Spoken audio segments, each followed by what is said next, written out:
তীব্র গরমেও সকাল ৬টা থেকে রান্না, বাসন মাজা, ঘর গুছানো, বাচ্চাদের সামলিয়ে সমস্ত কাজ তাড়াহুড়োতে করি বলেই এত বড় ভুল হয়ে গেল। তাড়াতাড়ি কাজ করতে গেলে যে কাজের দেরি হয় সেটা আজকে হাড়ে হাড়ে টের পেলাম।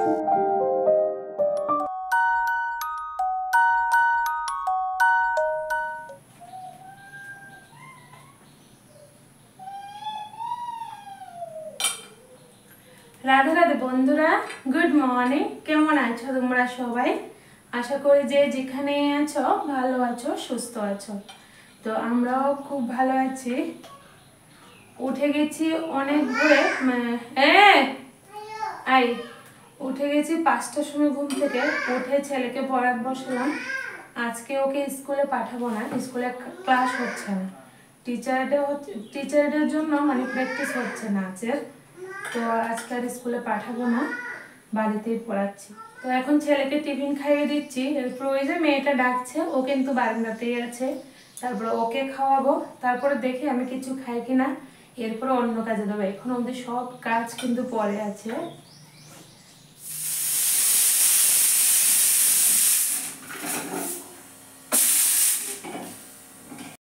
এখন কিন্তু প্রায় 6:30 বেজে গেছে, তবে ব্লগটা শুরু করেছি কিন্তু 6টা থেকে। তো দেখো, ছেলেকে তো স্কুলে পাঠালাম না, ভাবলাম রান্নাটাই বসিয়ে দিই। আর বন্ধুরা, আমি এদিকে সংসারের কাজগুলি করতে থাকি, তোমরাও আমার কাজগুলি দেখতে থাকো। আর আমার কাজকর্ম দেখে যদি তোমাদের একটু হলেও ভালো লেগে থাকে তাহলে একটা লাইক করে দিও। আর চ্যানেলটাকে সাবস্ক্রাইব করতে কিন্তু একদমই ভুলো না। সাবস্ক্রাইব করে রাখলে কিন্তু যখনই আমি ভিডিও পোস্ট করব সাথে সাথে কিন্তু তোমাদের কাছে নোটিফিকেশান চলে যাবে। তো কমেন্ট করে কিন্তু অবশ্যই জানাবে যে কেমন লাগলো তোমাদের কাছে ভিডিওটা। রান্নাঘরে এসে আগে আলুগুলি সিদ্ধ করে নিলাম। কেন জানো তো? আলুটা আগে সিদ্ধ করে রাখলে কিন্তু মানে ঠান্ডা হয়ে যায়, ছুলে নিতে পারবো। তারপরে কিন্তু আর ভাতের সাথে কিন্তু আমি পেঁপেগুলি দিয়ে তারপরে সিদ্ধ করে নিচ্ছি, পেঁপে করব। তারপরে দেখো, এখানে কাঁচকলা কেটে নিয়েছি, মানে আলু দিয়ে কাঁচকলা দিয়ে একটা নিরামিষ তরকারি রান্না করব, আর পেঁপে সিদ্ধ ভাত। আর এই যে মাছ ঝোলটা করেছি, এটা কিন্তু মানে 3 টুকরা মাছ ছিল, তো ছেলে মেয়েদের জন্য পাতলা করে ঝোল রান্না করলাম। সকাল হলেই চিন্তা করি কি রান্না করব কি করব না। তো দেখো, কাঁচকলাগুলো কিন্তু এনেছে শনিবারে। তো এখন যদি রান্না না করি না, নষ্ট হয়ে যাবে। অনেকগুলো কাঁচকলা এনেছে, তো আরও কিন্তু কয়েকটা কাঁচকলা রয়ে গেছে। তো আজকে ভাবলাম রান্না করে নিই। আর জানো তো, এখন যেহেতু ছেলেটার এক্সাম খুব সামনে এসে পড়েছে ডেট, তার জন্য কিন্তু আমি রান্নার বেশি একটা চাপ রাখি না, মানে খুব সিম্পলভাবে কিন্তু রান্নাটা সেরে নিই, যাতে ওকে আমি একটু পড়াতে। এদিকে আমি তরকারিটা বসিয়ে দিলাম, আর এদিকে দেখো ধুয়ে নিচ্ছি। কতগুলা বাসন জমেছে। আমি কিন্তু রান্না করতে করতে বাসন ধুয়ে দিতে পারি না, মানে রান্নাটা একটা সাইড করে তারপরে কিন্তু সব কটা বাসন একসাথে ধুয়ে নিই। তো দেখো, এখন মানে কাঁচকলার তরকারিটা এদিকে হচ্ছে, ঝোল দিয়ে দিলাম। আর এখানে দেখো সব কটা বাসন এখন আমি পরিষ্কার করে নিচ্ছি। আজকের ভিডিওটা গণেশ পুজোর দিনের ভিডিও। তো দেখো, আজকে কিন্তু গণেশ পুজোর দিন। ভেবেছিলাম যাব না পুজোতে, তারপরও না একটু সন্ধ্যের পরে একটু বের হলাম ছেলে মেয়েদের নিয়ে, কারণ বাচ্চারা তো জানো যেতে চায়। রান্না কমপ্লিট। এখানে দেখো মাছের ঝোল করেছি, একদম পাতলা করে ঝোলটা রান্না করলাম। আর এটার মধ্যে কিন্তু লঙ্কা দিইনি, 3 টুকরা মাছ ছিল, তো ছেলে মেয়ে মিলে খেয়ে নেবে, আমি আর খাবো না। তো এটার মধ্যে আর লঙ্কা না দিয়ে কিন্তু রান্না করেছি। আর এখানে ভাত আর পেঁপে সিদ্ধ, গরম। আর এখানে কাঁচা কলার তরকারি। তো এটা নিরামিষ রান্না করলাম। তো আজকে রান্না এতটুকুই, বেশি কিছু রান্না করলাম না, কারণ ছেলেকে পড়াতে হবে, তার জন্য আর বেশি কিছু রান্না করলাম না। রান্না কমপ্লিট হয়ে গেছে। এখন দেখো কয়েকটা পাপড় দিচ্ছি, মানে মেয়েটাকেও দেবো, আমিও খাবো, ছেলেকেও দেবো। তো ঘরে ছিল পাপড়, হঠাৎ করে না নজর পড়লো পাপড়ের মধ্যে, তো ভাবলাম কয়েকটা ভেজে নিই, মাঝে মধ্যে খেতে কিন্তু খুব ভালোই লাগে। তীব্র গরমেও সকাল 6টা থেকে কিন্তু রান্না, বাসন মাজা, ঘর গোছানো, বাচ্চাদের সামলিয়ে সমস্ত কাজকর্ম খুব তাড়াহুড়ো করে কিন্তু আমি করি বলতে পারো। তো তাড়াহুড়ো করলেও কিন্তু সাবধানে করি, তারপরে যে কিভাবে আজকে এত বড় একটা ভুল করে নিলাম বুঝতে পারলাম না। তোমরা ভিডিওটা দেখতে থাকো, দেখলে অবশ্যই বুঝতে পারবে যে কি ভুল করেছি। মানে তাড়াতাড়ি কাজ করতে গেলে যে কাজের দেরি হয় সেটা আজকে আমি হাড়ে হাড়ে টের পেয়েছি। সকালে রান্নাবাড়া যেহেতু হয়ে গেছে, একটু একটু করে ভাত খেয়ে নিচ্ছি। দেখো পেঁপে সিদ্ধ করে মেখে নিলাম শুকনো মরিচ পুড়ে, তারপরে কিন্তু পেঁপে ভর্তা বানালাম আর কাঁচকলার তরকারি দিয়ে ভাত খেয়ে নিলাম সকালবেলা। তারপরে বেডরুমে আসলাম আর অবস্থাটা একটু দেখো কী অবস্থা হয়ে আছে। সকালবেলা জানো তো এই যে বাক্সটার থেকে একটা কাপড় বের করেছিলাম, তারপরে মেয়েটা সব কটা কাপড় নিচে ফেলে দিয়েছে। মানে যা যা পুরনো কাপড় চোপড় আমি কিন্তু এভাবে আলনার বাক্সর মধ্যে ঢুকিয়ে রাখি। তো যেহেতু মেয়েটা সব কিছু ফেলে দিয়েছে, এখন কিন্তু ভাঁজ করে আবার গুছিয়ে রাখলাম। তোমরা তো খুব অল্প সময়ের মধ্যে দেখছো আমি সমস্ত কাজকর্ম করে নিচ্ছি, তবে অনেকটা সময় লেগেছে জানো তো কাজগুলি গুছাতে। কিছু করারও নেই, গুছাতে তো হবে। আর এখানে দেখো আমার ছেলের অবস্থা, মানে পড়াশোনা তো করে, বইয়ের টেবিল কিন্তু একদমই গুছাতে চায় না। যতক্ষণ অবধি আমি না বলবো বইয়ের টেবিল গুছাবে না, তো কতক্ষণ বলবো বলো। এখন দেখো আমি গুছিয়ে নিলাম। তো দেখো ঘরটা গুছানোর পরে কতটা ভালো লাগছে। তো প্রত্যেকটা দিন কিন্তু খাটের নিচ থেকে অনেকগুলো জিনিসপত্র বের হয় আমার মেয়েটা ফেলে রেখে। তো কিছু করারও নেই, কোন সময় যে ফেলায় বলতেই পারি না। তো দেখো এখন ঘরটা ভালো করে গুছিয়ে ভালো করে ঝাড় দিয়ে দিলাম। মেয়েটার অবস্থাটা দেখো হয়ে আছে, বর্দার গেঞ্জি পরে আছে, একটা পুরনো গেঞ্জি বাক্স থেকে বের করেছে আর এটাই গায়ে দিয়ে আছে, কিছুতেই খুলতে চাইছে না। তো একদম পাগল হয়ে রয়েছে। তো ওকে আমি হাসলাম, হাসি আয়ে দেখলে, এতটা দুষ্টুমনি করে কি বলবো তোমাদের। তো দেখো ঘর করে ঝাড় দেওয়া হয়ে গেল, এখন এই যে সিঁড়িটা করে নিচ্ছি। প্রচণ্ড রৌদ্র উঠেছে বাইরে জানো তো। হ্যাঁ বাবা, কই গেছস তুই? কই গেছ? তোরে আমি কইছি এই দিন কাগজটা ফেলে দিতে দিলে হে করে হে দিন গেছস কে লাগা? তাড়াতাড়ি স্নান কর। কি? তো বন্ধুরা আজকে এত রৌদ্র উঠেছে, বলে বোঝাতে পারবো না, এত রৌদ্র উঠেছে, এত গরম। তো মেয়েটাও কিন্তু স্নান করেনি, স্নানের আগে একটু সময় ঘুম পাড়িয়েছি, আবার উঠে গেছে। গরমের জন্য না ঘুমাতে পারছে না। তুই স্নানে যাস না বাবা? হ্যাঁ স্নানে যা, তাড়াতাড়ি স্নান কর, স্নান করে পূজাটা দে। তো এখন ঘর দুয়ারটা পরিষ্কার করলাম, গুছালাম। তো এখন রান্নাঘরটা পরিষ্কার করবো, তারপরে স্নান করবো। আজকে উঠোন বাড়ি কিছুই ঝাড়ু দিইনি, একটু তাহলে জানা রেখে দে। উঠোন বাড়ি কিছুই ঝাড়ু দিইনি, একটু পরে ঝাড়ু দেবো, বিকেলের দিকে ঝাড়ু দেবো। দেখো কত রোদ্র উঠেছে, এই দেখো তাকানো যাচ্ছে না, এত রোদ উঠেছে। তো এত রোদের মধ্যে না আমি একদমই কাজ করতে পারি না, অনেকটা কষ্ট হয় আমার কাজ করতে। ঘর থেকে স্নান করবি, তাড়াতাড়ি কর।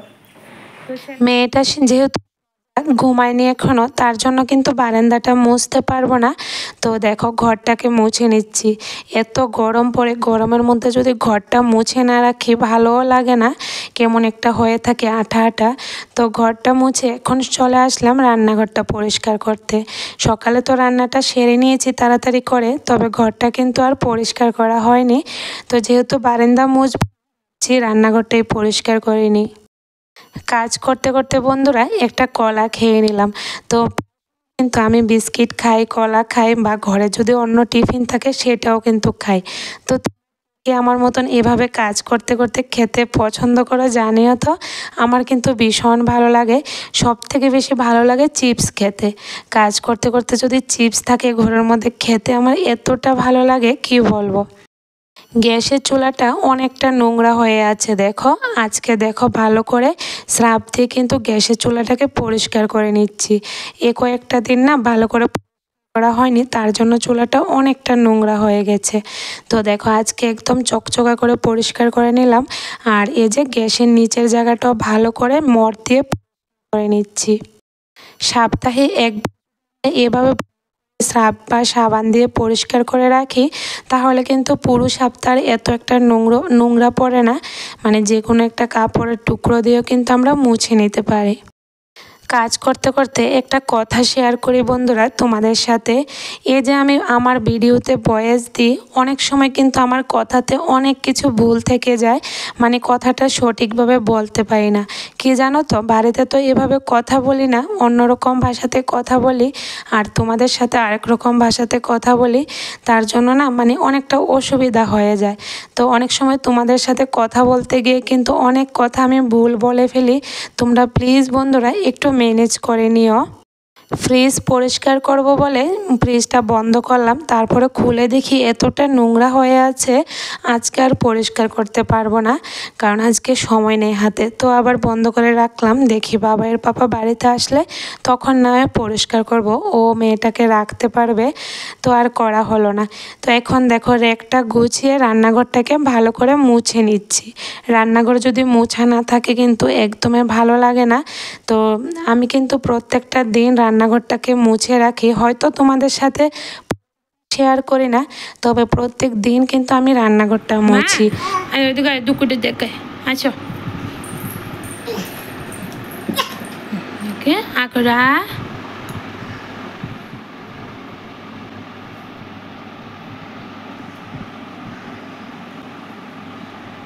দাঁড়া মা দুকু পাইছ উফ কই যা কই যাও ও পিছ কই যাও কই যাও আয় গা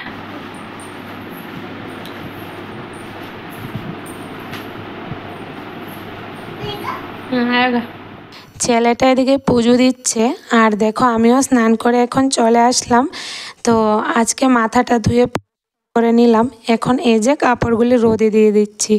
আর মেয়েটার ব্যথাটা দেখলে তো এখন কিন্তু একটু শুকিয়েছে, যেদিন পড়েছে সেদিন তো অবস্থা অনেকটা খারাপ ছিল।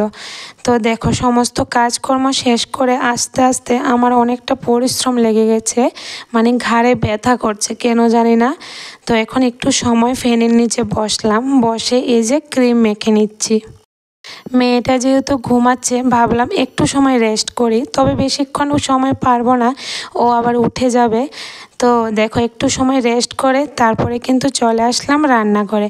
রান্নাঘরের আজকে টুকটাক কাজ অনেকগুলো আছে বিকেলের। তো প্রথমে এদিকে দুধটা জালে বসালাম, দুধটা জালে হতে হতে দেখো এদিকে আমি অনেকগুলো কাজ গুছিয়ে নিচ্ছি। চিড়ে মুড়ে এনেছিল, এগুলা না আর গুছিয়ে কৌটোর মধ্যে ঢুকানো হয়নি। তো আজকে ভাবলাম এগুলা চেলে তারপরে একটা ডিবির মধ্যে ঢুকিয়ে রাখি। তো দেখো প্রথমে চিড়েগুলি চেলে নিচ্ছি, কতগুলা গুঁড়া পড়েছে দেখো। তারপরে চিড়েগুলি চেলে কিন্তু একটা কৌটোর মধ্যে ভরে নিলাম। তারপরে মুড়ি কিন্তু আর চালিনি, যখন খাবো সাথে সাথে চেলে নেব। এতগুলা মুড়ি চালা সম্ভব হয়ে উঠছে না আর, তার জন্য এভাবে একটা কৌটোর মধ্যে রেখে দিচ্ছি। তাড়াহুড়ো করে কাজ করি কিন্তু সাবধানে করি, তারপরও না অনেকটা ভুল হয়ে যায়। এদিকে দেখো দুধটা জাল দিতে গিয়ে একটু পড়ে গেল দুধ নিচে। তারপরে এই যে ডালটা ঢুকানোর সময় দেখো কতগুলো ডাল নিচে পড়লো। মানে তাড়াতাড়ি কাজ করছি, আরও কাজের অনেকটা দেরি হচ্ছে। তো ভীষণ রাগ হচ্ছিল, এত গরমের মধ্যে এমনিতে কাজ করতে ভালো লাগে না, তারপর আবার এতটা লেট হয়ে যায়। তো দেখো তারপরেও আবার গুছিয়ে নিলাম, ডালগুলি একটা চালনির মধ্যে নিয়ে কিন্তু আবার কৌটোর মধ্যে ঢুকিয়ে রাখলাম। দুপুরবেলা যেহেতু অনেকটা রোদের তাপ ছিল, উঠোনটা কিন্তু ঝাড় দিলাম না, তোমাদেরকে তো বললাম। তো দেখো এখন উঠোনটাকেও ভালো করে ঝাড় দিয়ে পরিষ্কার করে নিচ্ছি। ঘরের সামনের জায়গা তো এটা যদি পরিষ্কার না রাখি কিন্তু একদম বাজে লাগে। তো বিকেলবেলায় কিন্তু আমি ভালো করে পরিষ্কার করে রাখলাম। রাতের বেলা যেহেতু গণেশ পুজোতে যাব, তো ভাবছি সমস্ত কাজকর্মগুলি গুছিয়ে নিই। অনেক সন্ধ্যায় কিন্তু চলে যাব, রাত করব না, যেহেতু ছেলে মেয়েদের নিয়ে একা যাব, তার জন্য বেশি একটা রাত করব না। তো এখানে দেখো মেয়ের একটা পুরনো প্যান্ট জিন্সের, তো এটা আমি ন্যাকড়া বানিয়ে নেব, মানে গরম হাঁড়ি বা কড়াইয়ে ধরা যাবে। আর একটা ছেলের গেঞ্জি, মানে পুরনো গেঞ্জি, সেটাও কেটে আমি রান্নাঘরের কাজে ইউজ করব, মানে হাত মুছতে পারবো। তো এটা কেটে সুন্দর করে রাখলাম। আর যে গুতামগুলো ছিল এগুলো কিন্তু একটা ডিবির মধ্যে ভরে রাখবো, তাহলে যখনই প্রয়োজন পড়বে অন্য জামাতে লাগাতে পারবো। ছেলেকে বলছি পড়াশোনাটা দিনের বেলা শেষ করে রাখো, তাহলে রাতের বেলা পুজোতে যাব। তো এ বলে কিন্তু স্কুটিটা বার করলাম। তো স্কুটি যেহেতু বার করলাম, এই জায়গাটার মধ্যে অনেকটা নোংরা পড়ে আছে, যেহেতু প্রতিদিন ঝাড় দেওয়া হয় না। তো দেখো এই জায়গাটাকেও এখন ভালো করে পরিষ্কার করে নিলাম। কতগুলো ফুল ফুটে আছে গাছে দেখো। ছেলে মানে বাড়ির গাছের ফুল দিয়ে ও পূজা দেয় না, ওই পাশের বাড়ি থেকে দিদিভাইদের বাড়ি থেকে ফুল আনবে। এগুলাতে নাকি পিঁপড়ে, তো ও পিঁপড়ে একদমই ধরতে চায় না। আর গতকাল জানো তো অনেকগুলা ফুল ফুটেছে। এই দেখো, এই যে লাল গাছটা একদম ফুলে ভর্তি। আর এই গাছটাতেও কিন্তু অনেকগুলা ফুটেছে, কিন্তু আজকে একটা ফুটেছে মাত্র। আর লাল ফুল গাছটাতে কিন্তু অনেকগুলা ফুটেছে। তো ফুটেও লাভ নেই, ছেলে তো পূজা দেই না বাড়ির গাছের ফুল দিয়ে, ওকে নাকি পিঁপড়ে কামড় দেয়। তো যাই হোক, যেদিন থেকে আমি পুজো দেবো সেদিন থেকে আবার বাড়ির গাছের ফুল দিয়ে পুজো দেব। আর আমার জানো তো বাড়ির গাছের ফুল দিয়ে পুজো দিতে বেশ ভালো লাগে, কারণ যাওয়া যায় না মানুষের বাড়িতে, সময়ও পাই না। সারাদিন সংসারের সমস্ত কাজকর্ম করেও বন্ধুরা চেষ্টা করি বাচ্চাদের নিয়ে একটু মানে সব কিছু আনন্দ ফুর্তি করার। যেহেতু একা থাকি, ওদের পাপা বাড়িতে থাকে না, আমি নিয়ে যাই যতই কষ্ট হোক না কেন। তো দেখো প্রথমে একখানে গেলাম পুজোতে, সেখানে ঠাকুর নমস্কার করে তারপরে কিন্তু আমাদের বাজারের পুজোতে আসলাম।